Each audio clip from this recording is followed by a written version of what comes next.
Bonjour tout le monde et merci d'avoir participé à cette présentation à propos des ressources pour penser. Moi, je m'appelle Laura Myers et je suis une consultante pour l'éducation au service de la Terre.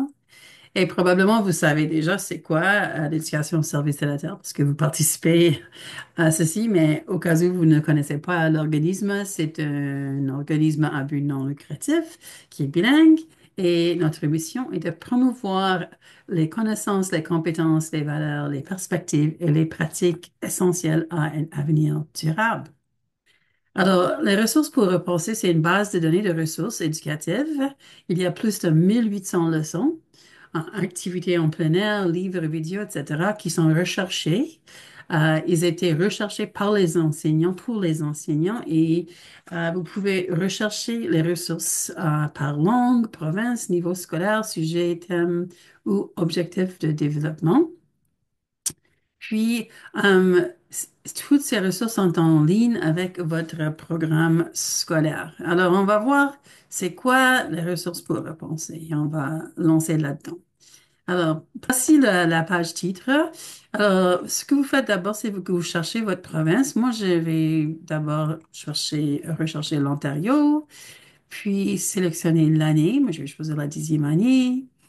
Puis, vous pouvez choisir la matière. Moi, je vais choisir les sciences humaines. Si vous choisissez une matière, vous allez être capable de choisir une unité de curriculum aussi. Alors, si vous enseignez les études civiques, vous pouvez choisir l'unité. Moi, je vais pas faire ça cette fois-ci. Ben, on va trouver le plus spécifique la recherche, souvent le moins de résultats qu'on va trouver. Vous pouvez aussi chercher par thème. Ensuite, normalement, je fais pas ça. Euh, Par contre, j'aime choisir un objectif de développement, surtout si c'est quelque chose que je veux faire. Par exemple, vous pouvez choisir un savoir autochtone.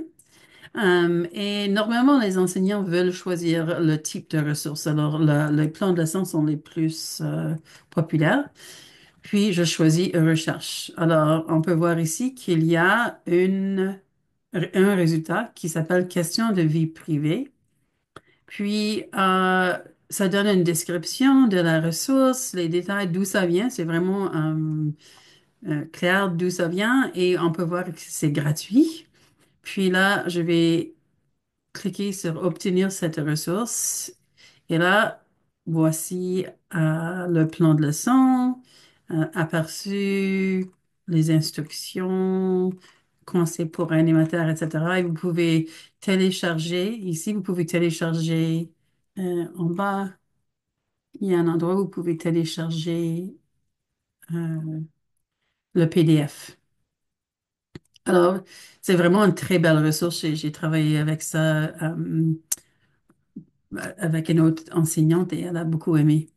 Alors, voici comment vous faites une recherche. Maintenant, si vous voulez faire une nouvelle recherche, il y a un bouton là où vous cliquez Nouvelle recherche et ça donne la page titre de nouveau.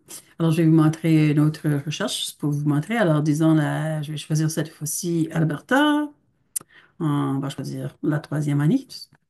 Puis, matière, vous pouvez choisir une matière ou si vous enseignez la 3e année, peut-être vous ne voulez pas choisir la matière nécessairement. Cette fois-ci, je vais choisir objectif 13, mesures relatives à la lutte contre les changements climatiques. Et cette fois-ci, je vais choisir une activité en plein air. Alors voilà, ça m'a pas donné de résultat. Alors, je pense que je vais enlever objectif 13 et voilà, je reçois plus de résultats. C'est surprenant parce que la biodiversité dans la cour de l'école, je croirais que ça a quelque chose à faire avec le changement climatique. Mais là, si encore une fois, je clique sur le résultat, ça me dit d'où ça vient et ensuite c'est gratuit et je peux obtenir la ressource. Parfois, il faut que vous ouvriez la ressource en ligne, alors ça vous donne la ressource. Alors, une autre chose que je voulais vous montrer, c'est que vous voulez, je vais aller ici au début.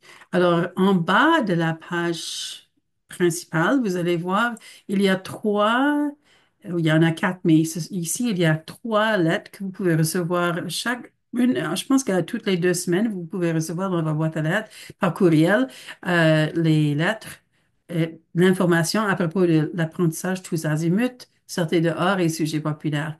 Alors, si vous voulez recevoir les ressources chaque 2 semaines par courriel. Ça vous explique les ressources qui ont à faire avec ce qui se passe maintenant au Canada.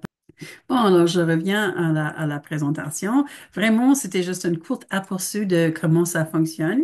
Et si vous voulez vous inscrire à la lettre d'information, vous pouvez prendre une photo de cette code QR-là et vous pouvez vous inscrire à toutes les 3 lettres à la fois. Alors, j'espère que vous avez apprécié cette ressource. Moi, je trouve que c'est très, très, très bénéfique et j'espère que vous allez l'utiliser dans le futur. Alors, merci beaucoup d'avoir participé à cette présentation. Je vous souhaite la bonne chance dans vos recherches. Au revoir.